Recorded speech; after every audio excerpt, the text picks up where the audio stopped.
Queridos amigos, continuamos con el tema tercero de este curso de filosofía de la Escuela Agnus Dei del Movimiento Cultural Cristiano. En el tema primero vimos la introducción a la filosofía, en el tema segundo vimos la lógica y hoy vamos a ver la teoría del conocimiento, que también se llama epistemiología o gnoseología. Son tres nombres sinónimos, dicen lo mismo. Ahora, cuando hablemos del concepto, lo voy a explicar. ¿Qué es la teoría del conocimiento, epistemiología o gnoseología?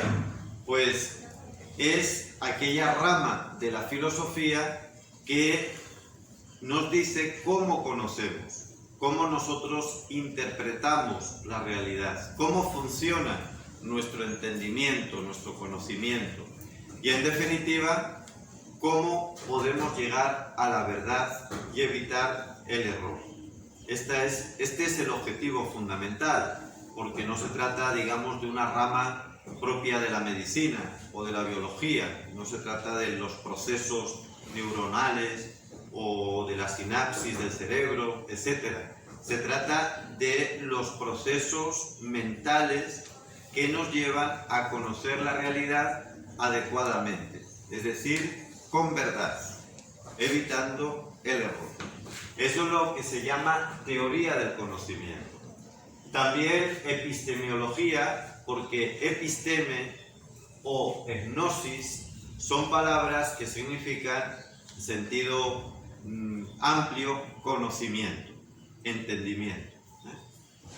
Epistemiología, que saben que está compuesta por esas dos palabras, siempre que ponemos el sufijo logia o logía, significa conocimiento de lo que viene antes. En este caso, pues el conocimiento o el estudio del conocimiento del entendimiento.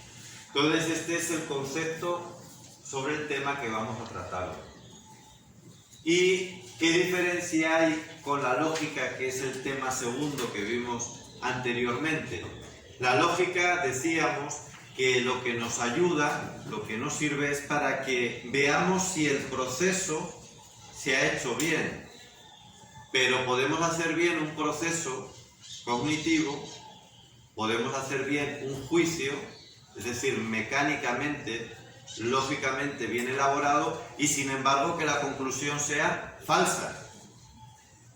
Porque la lógica, tal como vimos en el tema anterior, lo que le interesa es el procedimiento. Aquí no nos interesa tanto el procedimiento, que por supuesto también, no es que lo ignoremos, eso ya lo damos por hecho en el tema anterior. Aquí lo que nos interesa sobre todo es el resultado. Si a través de ese procedimiento lógico bien elaborado, además y sobre todo, llegamos a la verdad, o es un resultado falso. Pero esta es la diferencia. La lógica simplemente es si el mecanismo está bien elaborado. Podríamos decir si la computadora funciona bien. Pero una computadora puede funcionar perfectamente, un programa puede funcionar muy bien y sin embargo llegar a conclusiones equivocadas. Pues eso pasa con la lógica. Yo puedo hacer un silogismo o un juicio, ya vimos lo que era eso, lo puedo elaborar de acuerdo a las leyes de la lógica y sin embargo la conclusión de ese silogismo puede ser falso. Pero a la lógica eso no le importa. A la lógica lo que le importa es si he elaborado bien los pasos del silogismo. Hoy no nos vamos a fijar en esa parte de la lógica que es la elaboración del silogismo o del juicio, sino que hoy nos vamos a fijar si vamos a llegar a conclusiones correctas o erróneas. Y para ello pues nos vamos a fijar en distintas corrientes, porque como ya dijimos en la introducción a la filosofía, el tema primero, pues hay distintas posturas en la filosofía y cada uno tiene un método para llegar a esa verdad.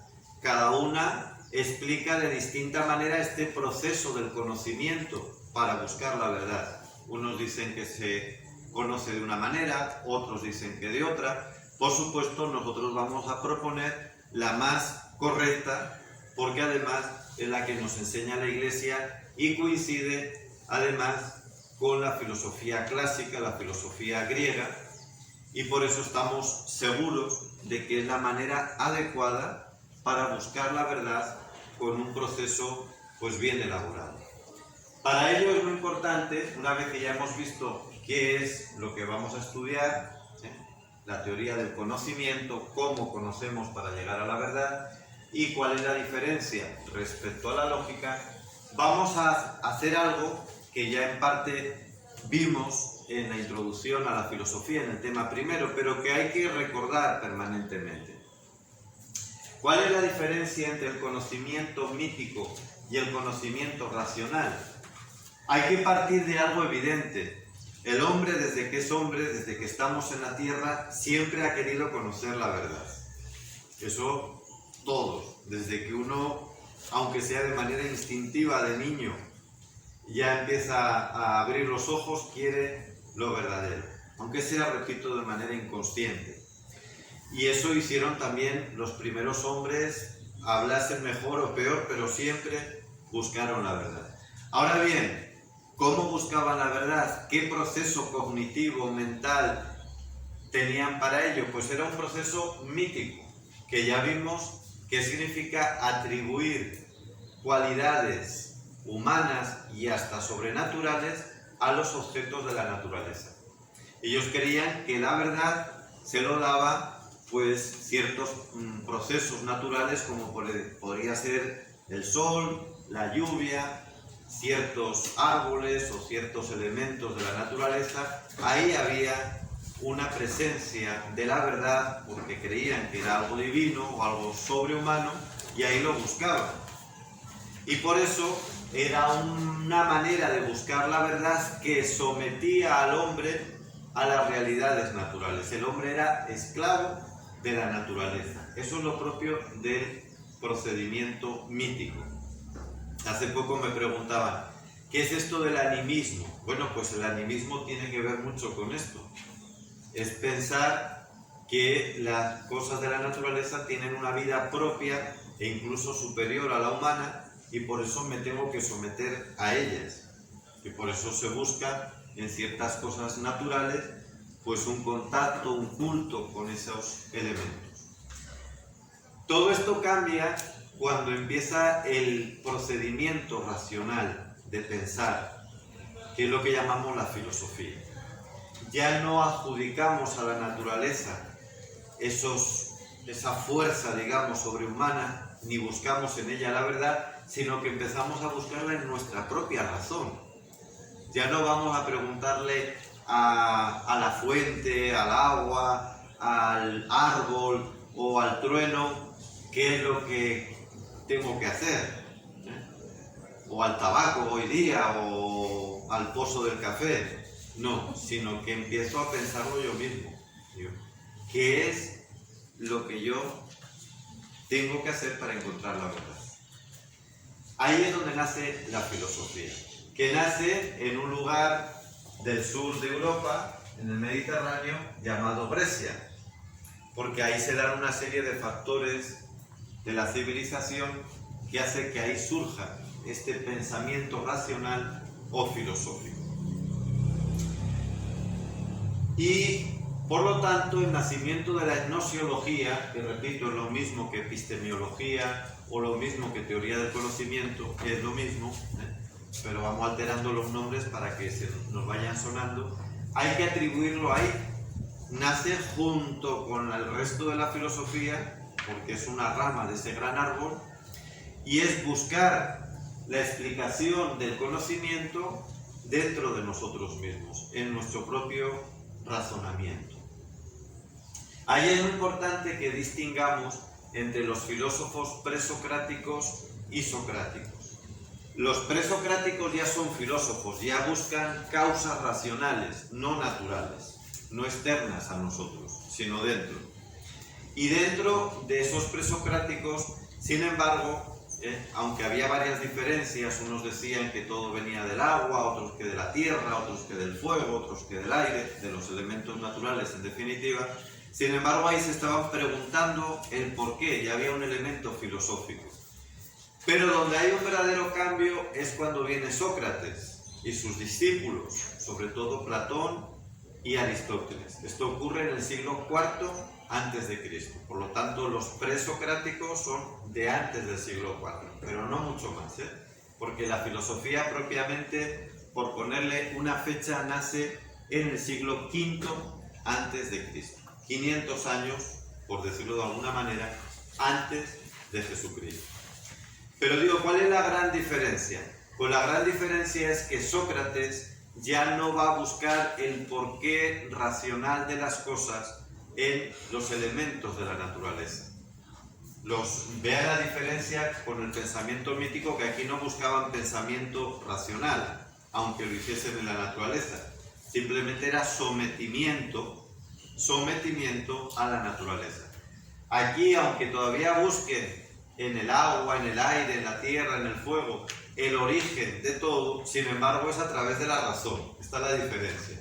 Aquí me someto, o agua, o árbol, o trueno, o pozos de café, decidme mi futuro, mi presente, o conseguidme suerte, conseguidme prosperidad, pensamiento mítico, animista. Aquí no, aquí aunque pues Heráclito, etcétera, los presocráticos buscaban en los elementos naturales una explicación, pero lo hacían a través de la razón, muy diferente. No se sometían, decían ¿por qué? Porque todo fluye, todo es agua, como el agua, decía Heráclito. Panta rey, todo fluye. ¿Cuál es la diferencia? Sócrates ya no va a ver la causa y el porqué de las cosas en los elementos naturales, sino que siguiendo también el mismo instrumento de la razón, lo va a ver fundamentalmente en el ser. Va a empezar a elaborar conceptos metafísicos, conceptos filosóficos. ¿Qué es metafísico? La palabra metafísica.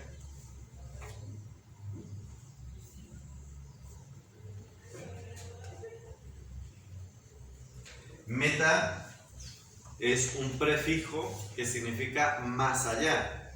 Física, pues es lo que está ante nuestros ojos, lo que es contingente, lo que es experimentable. Entonces, ir más allá de lo físico es ir más allá de lo contingente. Esto los presocráticos, aunque repito, tenían un método racional, seguían pensando en que todo se explicaba por lo físico, por los elementos de la naturaleza. ¿Ven la diferencia? Sin embargo, Sócrates dice no, hay que encontrar la explicación de las cosas más allá de la física. Y por eso empieza a elaborar los conceptos metafísicos que todavía hoy tenemos.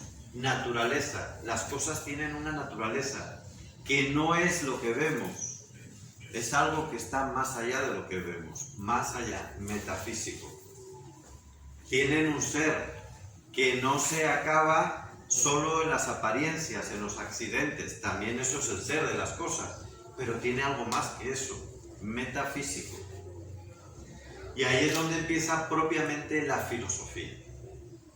Con Sócrates, y repito, con sus discípulos, Platón y luego Aristóteles, que continúan, por supuesto, con su escuela, la escuela aristotélica, que va a ser en donde el cristianismo, pues fundamentalmente, encuentre la mejor manera de hacer teología. Porque la teología necesita también una herramienta para explicar los misterios divinos. Y esa herramienta es la filosofía. Pero no cualquier filosofía vale. No valía la filosofía presocrática, no valía pues la filosofía de hoy día idealista, por ejemplo, o relativista. Sin embargo, la filosofía de tipo socrática, tanto la platónica como sobre todo la aristotélica, pues fue un instrumento, y lo sigue siendo, imprescindible para hacer teología, para poder explicar los misterios divinos, por esta razón que les acabo de dar.